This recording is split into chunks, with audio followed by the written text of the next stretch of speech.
Hi. How are you doing? Wonderful. How are you? I'm good. Also, Posse, Gosha is in the room with us right now.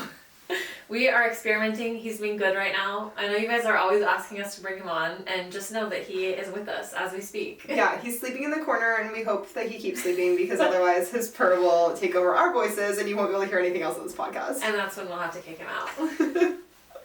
How's your week been? My week's been good.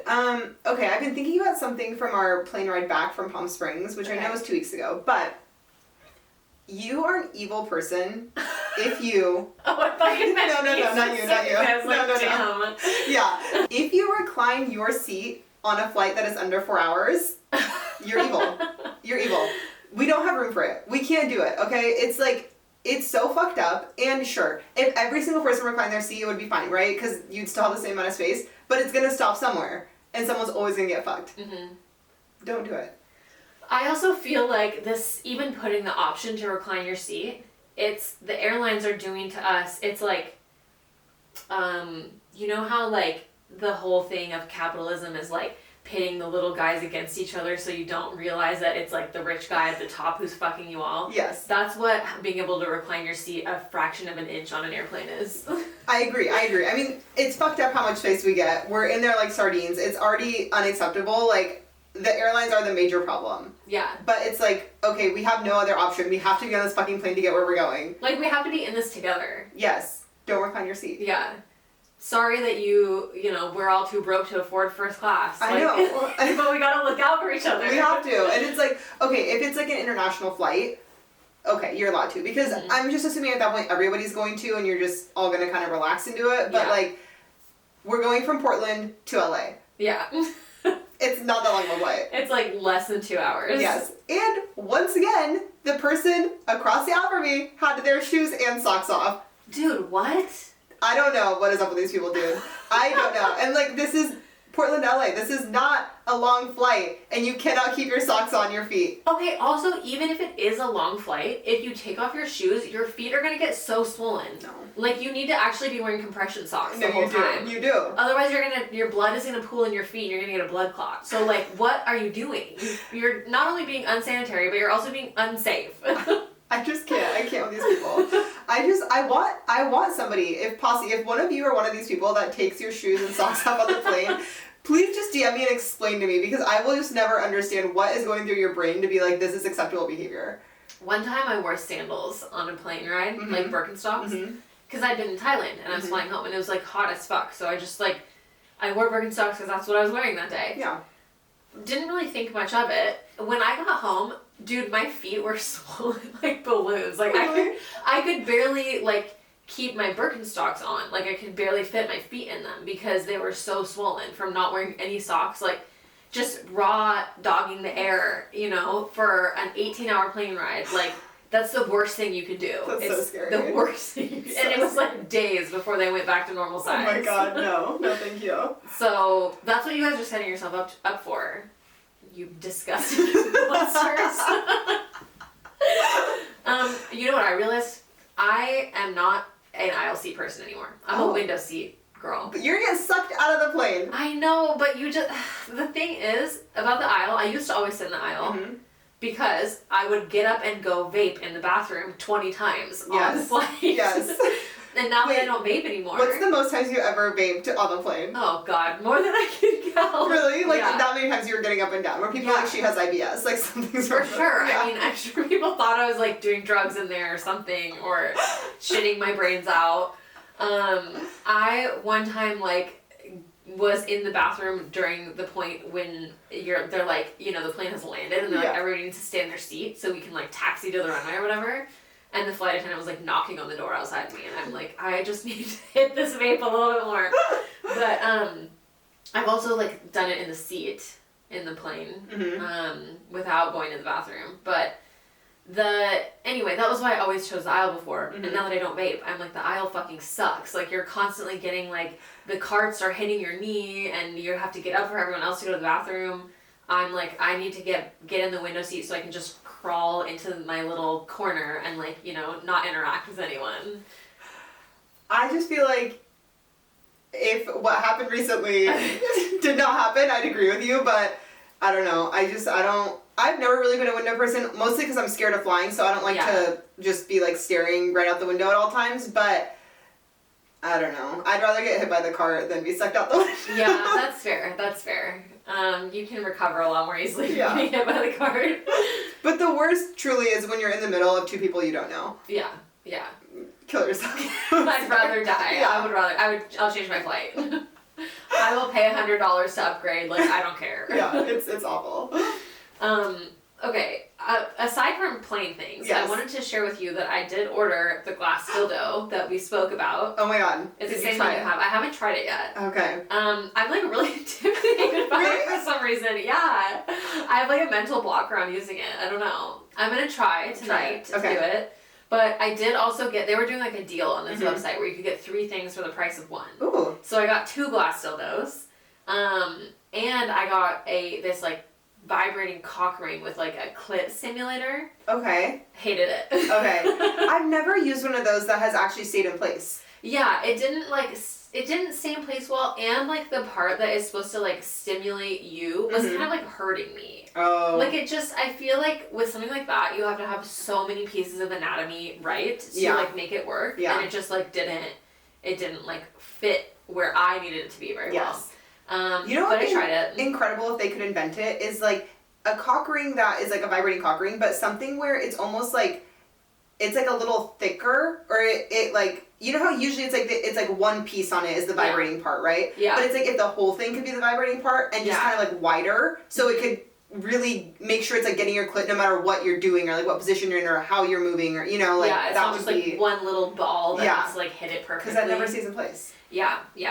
Okay, so you got 2 glass. What's the other one that you got? It's like a sort of ribbed one. Oh. Not like as spiky as the one that Melanie showed us, but it's got some like ribs and grooves on it. Ooh, okay. Okay, please, after you use it tonight, just send me a little text. Let me know how it goes. Okay, I can't wait to hear about it. I hope it goes so well. Are you going to use it with the magic wand? Yes, I'll use it with the magic wand. Perfect. I'll let you know how it goes. Perfect. Yeah. I'm so excited for you. Thank you. Yeah. Alright, should we get into our episode today? Yeah, let's get into it. Posse, we don't have a guest today. It's just the 2 of us. You're stuck with us. And we're talking about body modifications. Yes. And body image and all the fun things that come along with it. Yeah. I feel like this is something we talk about all the time with each other, with our clients. We mention it on the pod all the time, but we've never done like a full episode just about this. Really quick, before we get into it, Posse, we wanted to remind you that we have a book club episode coming out this week. It's actually coming out tomorrow. The book we read is Butcher and Blackbird. If you were following the Instagram stories of Anna and I talking about the maggots, this is the book in which the maggots occur. Okay, you know what? Let's just give like a tiny little preview. Okay. We'll post a couple clips on social. Listen to the full episode because we talk about this book for I think like 35-40 minutes or something. We really get into it a lot. There is some very spicy spice in there. It's like 2 serial killers it's basically like a Dexter type of thing where they're like killing other bad guy serial killers. But they meet and kind of like fall in love, and so like dark romance because of the serial killer-ness, but like they have this like really cool healthy relationship. And there's just a lot in this book that we really deep dive on. There's so much to discuss. We really got into it. We ate this book up. We can't wait to talk to you about it. So subscribe to us on Patreon if you want to hear that episode. We'll put the link in the description. Yes. So I feel like we should start off by saying if we've ever done any body modifications. Not anything permanent. I've never done anything permanent. Yeah. I've only done Botox and filler. So I have a little bit of lip filler, and I've been getting Botox for a few years. But I've never done like plastic surgery of any kind. And Botox and filler supposedly go away eventually. Yeah. I guess I've had laser hair removal, but that's like it. Yeah. Yeah. Have you wanted to get other things?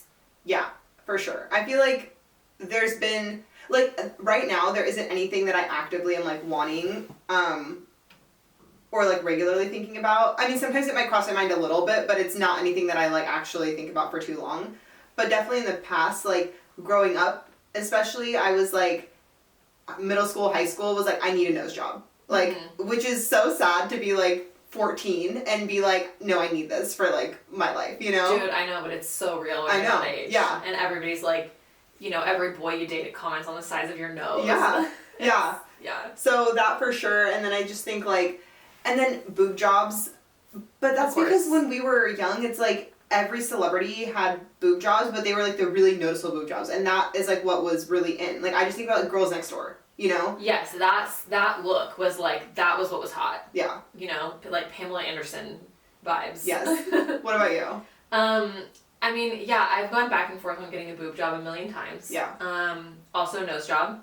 And like all kinds of other things. It's like it used to be just those two. Yeah. But one of the things I hate so much about like the state of things now is that there's so many things you can get done, and like so many tiny little things that like most people probably wouldn't even notice if you got done. But it's just like everything is designed to like, you know, sort of meet that like little insecurity that you have, and it's like I feel like it's like this vicious cycle because it's like you can get anything done to fix any little thing, but then like if you always know that that's an option, I feel like it makes it hard to like come to a place where you have like acceptance for all those little things, you know? Yes. Or like, do you ever get to a point too where you're like, oh, okay, I've done enough. I look great now. Yeah, I'm happy with how I look. I don't think you do. No. Because that's, I mean, the beauty industry in general is literally made to be this unattainable goal. Like, Yes. you're never going to be perfect. So you always have to do something to like achieve this level of perfection, which is impossible to achieve. And then you're just spending all your money through the whole process. And yeah, like I love, I have a couple accounts I follow that are like plastic surgeons, injectors, all that good stuff. And they'll do the thing where, you know, the person comes in, like the patient talks about like the kind of stuff they want, and the doctor goes through them, all the different things, and then also like gives recommendations of like, oh, well, if you also did this here, it would do this for you, you know, and like are mapping out their face and all that kind of stuff. And I like stopped watching that kind of stuff because I was like, this is, honestly, if I went in and had this consultation appointment, I would probably leave being like, okay, I'm getting all of this, and I feel like shit about myself. Yeah. Also, you know? Like, yeah, dude. It's like how when you use a filter on your face, and then you accidentally look at the camera without the filter on, you're like, wait, I'm ugly. Yes. And I wouldn't have had that thought if I hadn't seen my face with the perfect filter on it before that. Yeah. Which, like, I use filters. I'm, like, guilty of doing this, so I'm not, like, this isn't, like, to shade anyone. It's, like, we all do it. But it's, like, yeah, like, seeing all of the options is worse. So much worse. It's so scary. I just saw a TikTok today where it was, like, it was talking about the Love is Blind cast, because I guess, like, I haven't watched this season, but I guess there's, like, been some stuff about, like, you know, these average-looking guys wearing skinny jeans, like, criticizing the girls on the show for not being hot enough or whatever. Yeah. And this TikTok, this woman was saying, like, the idea of, like, what is, like, attractive, like, the bar has, like, continuously been, like, raised and raised and raised, and she showed, like, a picture of the first season of The Bachelor versus, like, the most recent season, and, like, all the women are beautiful, but it's, like, the first season, they looked like real people, and they didn't all have, like, the same Instagram face, you know? Yeah. And now it's, like, they all have had tons of work done, they all have, like, that same look, with, like, the full lips and, like, the kind of, like, you know, snatched cheekbones. The foxy eyes. The foxy eyes, yeah. And, it's, like, the standard has gotten so much higher for, like, what beautiful is. Or even, like, if you look at, like, someone, like, in the 90s, like, Meg Ryan was, like, the person in all the, like, you know, rom-coms. And, like, if you saw her now, you would be like, she looks, like, she's pretty, but she looks like a real person. Yes. Whereas, like, someone like Sydney Sweeney, you know, or like the people that we see now, I feel like look so much, they typically have had so much more work done, like they just are like so unattainable that it's like, I don't know, the standard that we see now is like so much more intense than I feel like it used to be. Oh yeah. So just for Valentine's Day, we were watching 10 Things I Hate About You. I love that movie so much. And Same. while I was watching it, I was just thinking about like their faces and how just they look like normal teenagers, you know, and like granted they are just like pretty in general and like they don't have acne or anything like that, but very like minimal amounts of makeup, if any. Like sometimes I was like, are they even wearing makeup, or is it just is so minuscule, you know, especially compared to things that you see nowadays.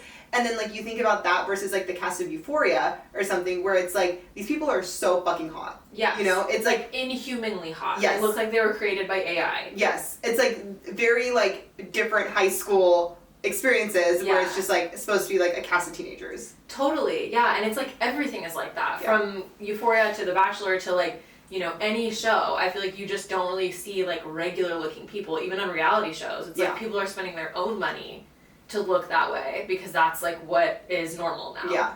And it's really scary. I know.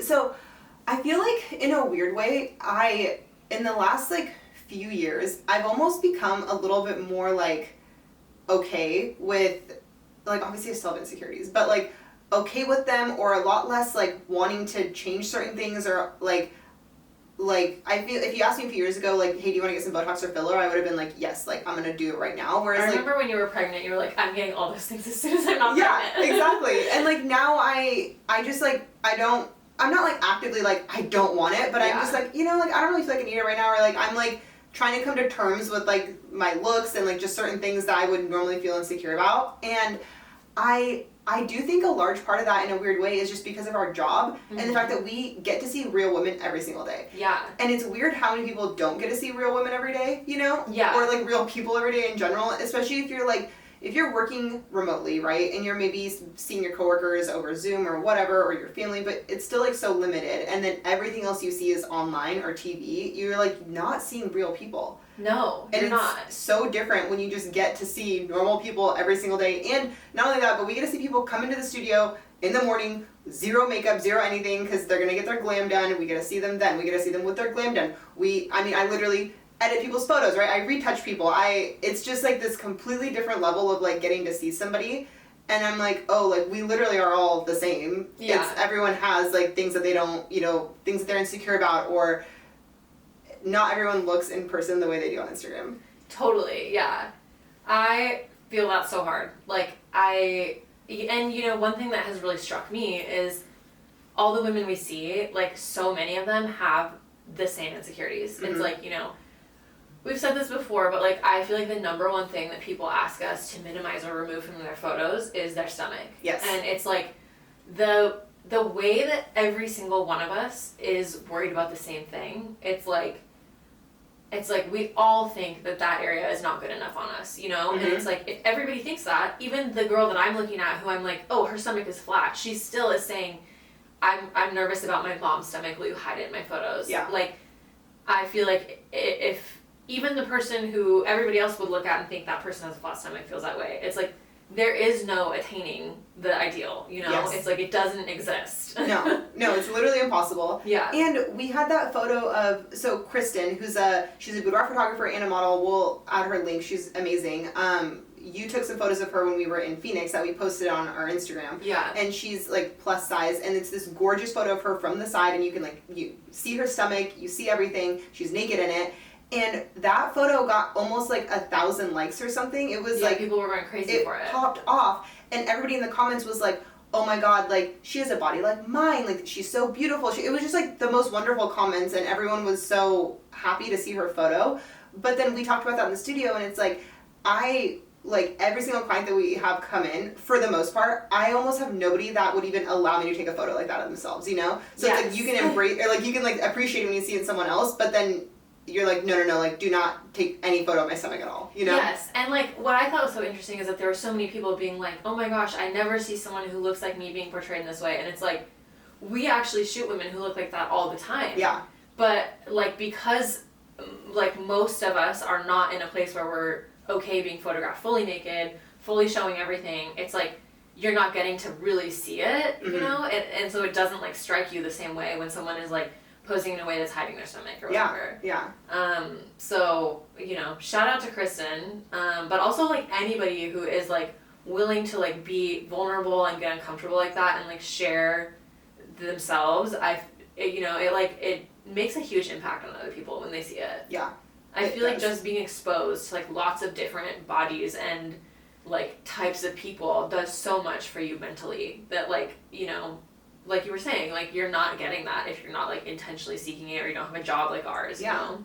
Well, I still fall into that trap all the time too, where it's like if I'm spending too much time scrolling or looking on Instagram and I'm like starting to get really insecure, starting to think certain things about myself, and then like, I know this is all photoshopped. I know this is all Facetune. It's like, I know these things so well. Yeah. I know how to do it. Like, I could easily pull up photos of myself, and I could give myself the best facelift in the world in Photoshop right now. It looks so good, you know? But I, like, forget. And I'm like, oh, it's like there's something wrong with me. And it's like, no, it's just all, like, filters or angles or lighting or surgery or whatever it might be. But, like, and then to think that now we have children growing up, like, you know, these middle schoolers today, like, I'm so fucking thankful that all this was not the way it is now when I was in middle school, because I was already so insecure and so, like, just not well that I can't even imagine having to deal with that and the internet as it is today. Dude, I know. I don't know what show it was, but there was a Netflix show that came out a couple of years ago where they were like, maybe it was like the Vox Netflix show where they do like deep dives on like specific things or whatever. Mm-hmm. But I remember seeing in this like documentary episode that like eating disorders were like way up in teenage girls, and like they could like directly correlate it with like the use of Instagram. And it's just like, it's so sad, but it totally makes sense at the same time. Yeah. You know? Well, and Angelica was telling us about that. Remember, like, that remote tribe that they found, Yes. where they had never even heard of an eating disorder, knew about it, but then the second they introduced media, like, it started to pop up. Yes. It's like the second you start seeing things and you're comparing yourself to these like sort of glamorized representations of an ideal, that's when, you know, you start to like feel shitty about yourself. I know.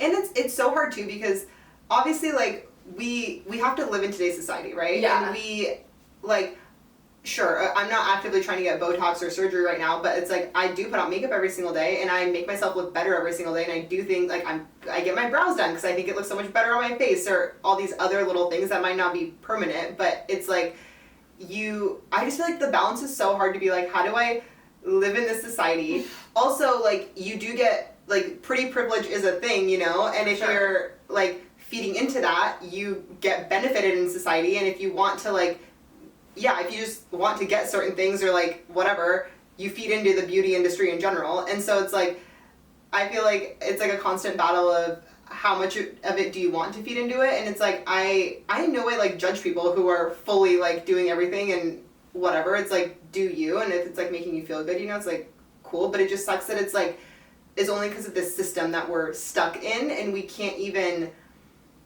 you can't even opt out of it. It's like, it's not, because you're just in it regardless, and even if you are opting out, you're just kind of getting shunned almost, like, by society, you know? Yeah.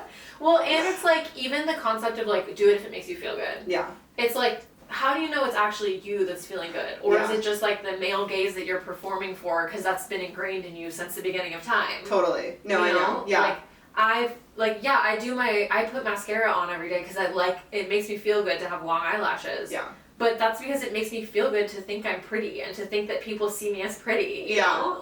No, I know. I just had a girls' weekend with my 3 besties, and I didn't, like, put makeup on for the weekend that we were together, and I wasn't even, like, really thinking about it, and I would, like, go to the bathroom and look in the mirror, and I'd be like, ooh, my acne's kind of, like, popping, but whatever, we're just, like, hanging out, and I realized that that's, like, the only time where I do things like that. Like, I very rarely have to drop Sophie off at daycare without makeup on because we just had, like, a crazy morning, and I am, like in fear, like, walking into the daycare, which is, it's like, but it's so stupid, and it's like, it's all in my head. No one has ever, like, said anything to me, and they're like, good morning, Anna, you know, whatever, but I'm like, society is, like, this fucked up that it's like, I fear leaving my house without makeup on. Like, are you kidding me? Like, that's crazy. I know.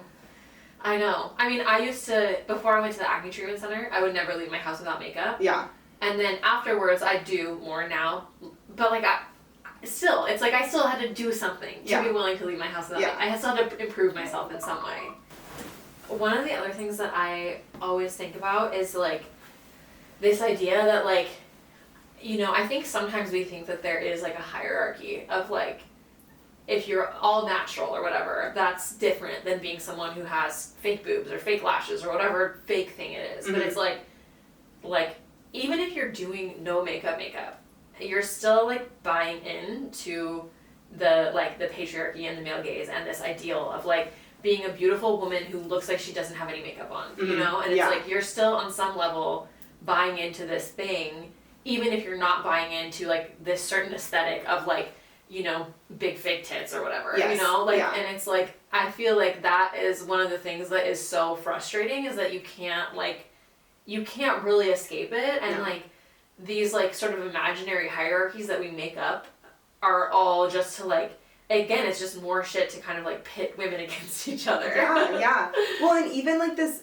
all natural vibe too, it's like, okay, it's still zero acne, right? It's like this beautiful cleansed face. It's still, okay, you might not be wearing like eyeliner, but you have large eyes, you have like full brows. It's like very much a certain aesthetic of like the clean girl aesthetic versus just like any woman not wearing makeup, you know? And like, yeah, and like your lips have like the perfect amount of chapstick on them. It's like they can never have like a single crusty crust on it. No. Because you haven't had water in 5 hours today, you know, or whatever. Yeah.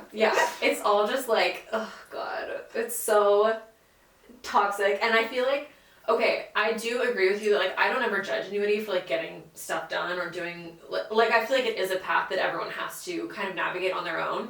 But then there is this part of me that like, and I talked about this a little bit when I read The Body Keeps the Score. And I took the TikTok down because people were really coming for me in the comments. Really? Yeah. But there's this idea that like if you're participating in like the power structure, that you're kind of always like, if you have some degree of privilege, you're oppressing those who have less privilege than you by participating in. So like, if I say like, do whatever you want, you know, every woman for herself, like it's about what makes you feel good.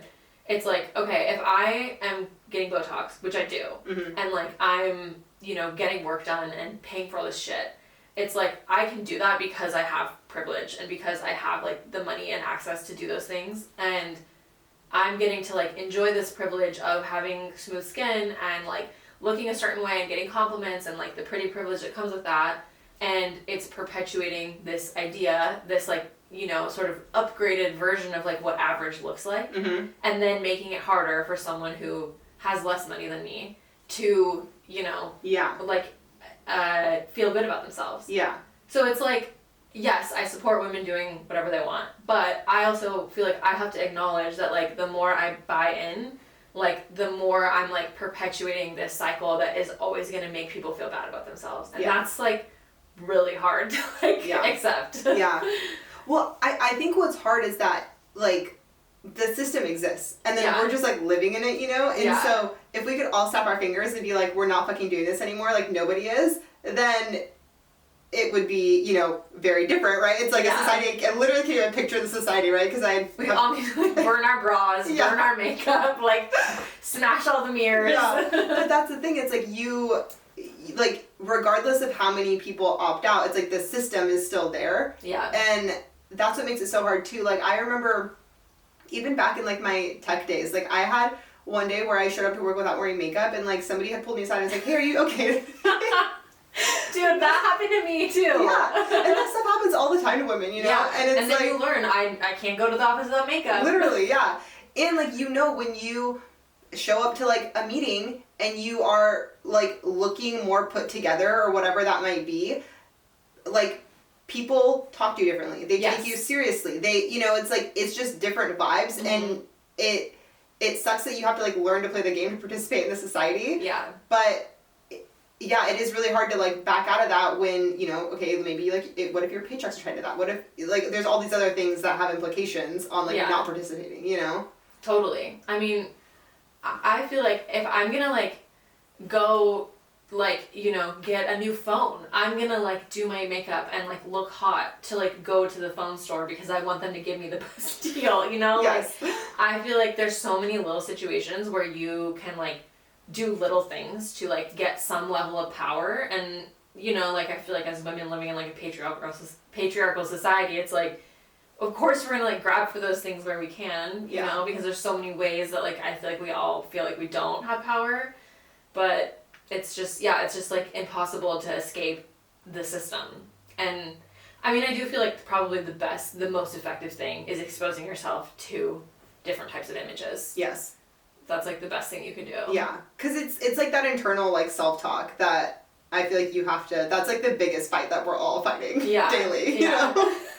Like, I remember last week on Katie's episode, she was saying something like, your nervous system doesn't know the difference between, like, truth or fiction or whatever. Yeah. It's almost like your brain doesn't know the difference between truth or fiction when it's seeing images on social media. So, like, even though we know everything's photoshopped, you were still internalizing it as like, I should look like that, I should look like that, you know? So it's like we have to be like, take some accountability for being like, okay, I'm gonna force myself to see things that aren't just like these perfect photoshopped images or whatever. Yeah. Yeah. This is like kind of off topic, but for some reason I just remembered it. So I haven't dyed my hair in like a very long time. Partially because I like really like my natural hair color and I've always been like happy with it. And then once I kind of started going gray, I like would dye the roots a little bit, have it blended in. Like I dyed my hair a few times in my life, but it's never been something I regularly do. And lately I just like have been so lazy, I haven't really been doing it at all. And there's been multiple people in the past, like, I don't know, I want to say like 6 months that like occasionally will just like look at me and be like, Anna, like, I love your grays. Like, you're so brave. They're like amazing. like, it's really nice. It's like, no one's being, it's like very nice compliments. They're very into my gray hair that's coming out of the top of my head. And I think, especially for me, it's so noticeable because my hair is so dark that it's like, it's, you know, it doesn't like blend in. Like, even 3 gray hairs don't blend in, you know? And I'm not like, I'm by no means even like going fully gray. Like, it's not really even that many of them, but they like will say these things to me. And I literally just, I don't even notice them anymore. Like, when I look in the mirror, I don't even notice the color of my hair. I don't, like, anything, especially right now, because I've been on my acne journey, it's like, that's the only thing I focus on, so everything else is, like, secondary to me, and it's, like, but it's, like, so funny that I, like, get told I'm, like, brave for, like, having grays in my hair, not dyeing it, and I'm like, I guess so, like, I don't know. It's so funny. It's like, okay, sure. I mean, I guess... Yes, it's like what we were saying about Kristen, like posting, like allowing us to like post the photos and like be naked or whatever, but like, it's like, at the same time, like, it's sad that that's like what it means to be like brave. I know. Like in our like modern time. It's also like crazy to think about like how much time and energy we put into thinking about these things. Mm-hmm. Like, you know, I feel like I've always heard like this saying that like, you know, the patriarchy, like, created the beauty standard so that, like, we'd be too distracted to, like, you know, like, fight against it by, like, you know, always trying to, like, make ourselves smaller and, like, more beautiful. And it is crazy when you think about, like, how much time just, like, thinking about not being good enough, thinking about what I need to change, thinking about, you know, are they going to judge me, like, in XYZ situation, and thinking about, like, you know, how should I get this work done? Like, all of that stuff, like, thinking about all of that, and then also the actual time spent going to the appointments and, like, doing our makeup and, like, the money spent on those things. It's just, like, it's, like, astronomical if you, like, really break it down. Like, have you ever seen those TikToks where people break down, like, what they spent on, like, all their beauty treatments for the year? It's so scary. It's terrifying. I've never done it for myself. I, like, don't even want to know. No, I don't need to do it. Yeah. Okay, this is interesting because I pulled a quote to discuss. 1 second. I pulled a quote from The Unpublishable, which we talk about this every other episode, I swear to God. So, Posse, if you don't know what this is yet, it's a newsletter that Taylor told me about last year and I subscribed to. She has I think a free version and a paid version. I'm on the paid version. I would highly recommend this to anybody. I really feel like this, along with our job, has very much helped me the last year. Like, totally. The way that she talks about things really makes me, like, second guess a lot of stuff. But in this one, she was talking about anti-aging. And, and her name is Jessica DeFino. We'll link it. But she's talking about anti-aging and how it's the beauty industry's most enduring promise and most lucrative marketing claim. And so she was saying that in the U.S. alone, it's nearly a $5 billion sector, which that's insane. That is so much fucking money. And then she was like, so first, I want to make it clear that anti-aging is a beauty standard, plain and simple. Youthfulness is not a health goal. It's not a moral goal. No matter how often brands equate young-looking skin with quote-unquote good skin. It's an aesthetic goal only. And then she's talking about, you know, that this, like, standard goes back centuries, and it's tied with, like, the patriarchy and white supremacy, capitalism, whatnot. And then she's like, anti-aging is the ultimate capitalist goal because it can never be met, right? It's physically impossible to anti-age, and to try to anti-age is to be a consumer for life. Damn. Which is so fucking true. And that is what I feel like so many of these products, like, do to us, too. It's like, we're just chasing this unattainable goal forever, and we're always disappointing ourselves in the end. Yeah. Oh, it is so true. It's like, it's being a consumer for life. That's what it is. Yeah. And especially when you have all these products, too, that, like,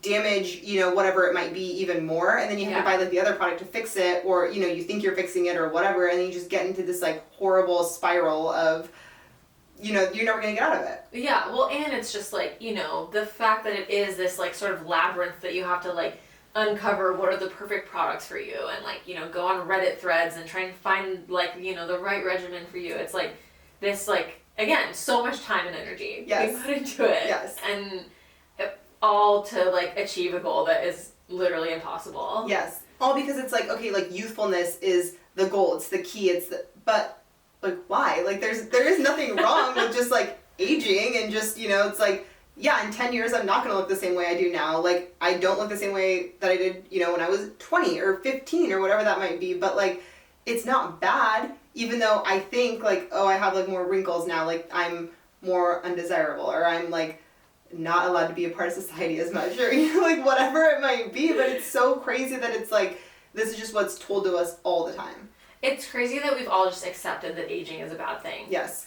You know, it's like most teenagers are fucking idiots, and yet we're all not only trying to look like them but also listening to them tell us what's cool. It's like, what is wrong with us? No, it's so true. Okay, this actually reminds me of something I saw yesterday from one of my favorite writers on Instagram. Her name is Haley Jacobson. And she posted this thing that says, I go on TikTok and I'm asked to look at my face. Take a magnifying glass to my skin, find each sign that I've lived and instructed on how to erase it. And like a good student, I sit there and take notes. But I've never been a good student. In the years where I had no crevices on my face, where there was no map for me to follow, no proof of joy in my smile lines, no residue of empathy between my eyebrows, no sunspots from stepping into my own light, I didn't take any fucking notes. The years of unmarked skin were my worst, and yet video after video convinces me my youth is something to chase.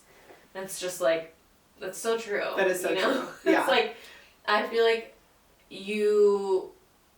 we always say that our clients, like the older women who come to us, are like some of our favorite clients, because they're like always so confident. They usually don't have as many like hang-ups as like the younger women that we see. Mm-hmm. And like sometimes they do, you know, it's like different. Everyone's on their journey, but like a lot of them are just like, it's just like so cool to see a woman in her like 50s who's like, yes, I still get to be sexy. Yes, like I can still do whatever the fuck I want. And like they're always like really fun to be around and very inspiring. And like, you know, you hear a lot of women say like, my 40s were my best decade. It's so much better than my 30s. Like, I just feel like when you actually talk to people and you actually meet people, it's like, it seems like old age actually a lot of the time is better. Mm-hmm. But like we're all just like constantly being sold this fantasy of like, be 21 forever. So true. Well, and even same for me. It's like, I don't want to go back to my early 20s. You know, No. It's like, I'm enjoying this part of my life a lot more than I did 10 years ago. Yeah, I was a nightmare when I was in my 20s. I would not want to be her again. Yeah. Yeah, it's so scary. Yeah. That's a really good quote that you pulled from her, though. Yeah, I will share that with the posse somehow, some way. I'll put it on the Peach Posse story or something. Yeah. Well, okay, you know what is also interesting, though, about, like, anti-aging? It's, like, even when it comes to anti-aging, or I would say even aging in general, when it comes to aging, you see this thing, too, where even people who you're like, oh, okay, like, that older woman is, like, crushing it, or whatever it might be, it's always because, oh, well, she's, like, older, but she's dressed to the nines, or she's, you know, there's always something else, too, where it's, like, you can't just, like, let people fucking be, you know? Yes, and yes. I, like, think these things, too, so I'm not saying that I'm just, like, Totally. above all this by any means, you know? But it's, like, it is really fucked up that no matter what, there's always some kind of other bar. Yeah, dude. Oh, God, I didn't even think about that, but it's so true. It's like, you can be old and a baddie if you're dressed really well, or you're still doing a boudoir shoot or whatever, you know? Like, you can't just be, like, old in a grandpa sweater. Right. That's not cool. Yeah, living your best life, doing whatever the fuck you want. Yeah. Man. I mean, I think I've said this before, but, like, it always made me, so sad to hear my grandma talk about, like, not liking herself, or, like, not liking her body, or her, like, you know, just, like, and I don't feel like she was, like, the worst about this. I definitely feel like there were other people who were worse, but, like, I was just, like, so close to her, and she had such an impact on me. But, like, to me, she's, like, the most beautiful person who ever existed, you know? So to, like, hear her be like, oh, I just need to lose 10 pounds. I just always felt so like, I feel like you're missing the point, you know? Yeah. Like, and it always made me feel so sad for her because it's like she was such a like, had so much like presence as a person, and yet she was still like, you know, like those 10 pounds were still consuming her and making her feel bad about herself, you know, even when she was like in her 70s. And it's just like sad. That is really sad. Yeah. I know. So how do we like become 70 and just like live outside of all this? It's so crazy. Dude, I don't know. I mean, I feel like we need to keep talking about it for sure. Yeah. Like I said, I having this job, I feel like truly has really helped shift things for me. Yeah. Yeah. And like, one thing I'll say is like continuing to do my own shoots. I've talked to you and the posse about how like, you know, I've gained weight, and it's been hard to like, you know, especially just being so on camera all the time. Yeah. Like I can see my body looking different, and I will still do shoots anyway, even though like, you know, I think for everyone there's this instinct to be like, I will only do a shoot if I am the hottest I've ever been and I'm in the best shape, and it's like that's just not realistic, first of all. Yeah. And you know, I like have to continue to kind of challenge myself to do it, and I will have moments where I'll see the photos and be like, ugh, that is not what I want to look like. That is not the me that I feel like is what I want, you know, out there. And like sometimes I have to like really sit with it and take a minute and like, you know, like it's like a whole process. Like I have to, like it's like exposure therapy, you know, of almost like seeing it over and over again, and like it makes it easier for me to accept the more I do it. Yeah. And you know, there were like those photos you took of me in Phoenix where I was like, when I first saw them, I was like, oh, I don't want to share these because I felt like, you know, my thighs looked really thick and I was like insecure about it. And then like a few weeks later, I like was able to look at them with like new eyes and be like, these are actually really beautiful photos. And like I remember how much fun we were having in that moment, like what a cool experience that was that we got to like capture together, and like the artistry of like taking this like random fountain in the hotel and making it look like we were in like Italy. Yeah. You know, and I could see it more as like myself being a piece of the art, but like I don't know, I feel like a little bit like I'm rambling, but like, does that make sense? No, it does. It does. I think it's really important for people to sit with photos for a while. Yeah. And not even like boudoir photos. I think any photo that you take. I have this one photo from just like years ago. I was visiting my friend. I got a mosquito bite on my eye. Yeah, it was inside your eyeball. No, like on my eyelid. Oh my god, dude. Yeah, it was so weird. But the next morning we were like grabbing coffee before we were all going to be like driving our separate ways, and one of my friends and I like took like a selfie or whatever, and I just remember looking at that moment and be like, I look like a fucking hot mess right now. You know, it's like one of my eyes is like swollen, like I have no makeup on first in the morning, whatever. But now every time I see that photo like just pop up randomly, I'm always like, that was such a fun weekend. And it's like I just like think of the memories and I'm like, oh, my eye looks funny, you know? Whereas back then I was like, oh my god, I look hideous in this photo, I you know? am a monster. Yes, like I am so ugly. And I think it's very important just to like, if you start to spiral, just stop looking at it and then revisit it a while later, see if you have like a different thought about it, and don't fixate, because that is, I think, it's like once you start to go down the spiral, it just is never a good idea. Yeah, and like, you know, sitting and like zooming in and looking at every single fucking detail, like there's always going to be little things that are not perfect because you're a human being, and you know, like it's not an AI generated image, and I think you have to just like at some point you have to walk away and come back to them when you're like in a better headspace. Yes. But all that said, I think doing it and continuously doing it really has helped me personally. Yes, I agree. And I mean, we've talked before about like diversifying who you follow, following people who are like plus size, following people who are like showing their bodies. I think is really important. Not just like making sure your whole feed isn't just like, you know, hot skinny models. Yeah. And like honestly, just like I'm following a lot of brands. Yes. There's just a lot of stuff, like, I just don't need to be seeing this regularly. And dude, the Kardashians, I don't need to be seeing that shit. Yeah. Yeah, it's fair. Remove it off your feed. Like, it is, I think people should regularly be doing a social media, like, cleanse and really, truly going through things and saying, like, when I see this pop up on my feed, how is it making me feel? Yeah. And if it's not making you feel good, get rid of it, because it's scary.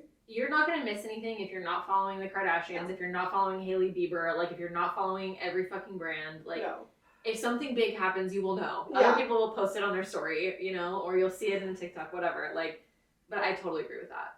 It's like, don't follow people just because they're hot. Yes, yeah. I mean, it's so crazy because I just think back to like, did you have 17 magazine when you were little? Of course. Yeah. I was obsessed with magazines when I was a teenager. Me too. I loved 17. I would read it religiously every single month, you know, and I just remember like being that young and staring at these photos and just like being in awe of these girls that, you know, had no pores, zero hair on their face, like not even peach fuzz, you know, no acne ever, just the most like pristine faces, and I'd just be like, clearly they're using Clean and Clear all the time, you know, like I don't, you know, they're using the St. Ives apricot scrub. They're just scrubbing the shit out of their faces every night, you know, and just to think that like now people are, and you know, my once a month 17 magazine was the only time I was doing that, or if I would go into the store and, you know, pick up whatever other boppy little magazine there was. Yeah. But the fact that like now kids are just doing that for hours every day online, and like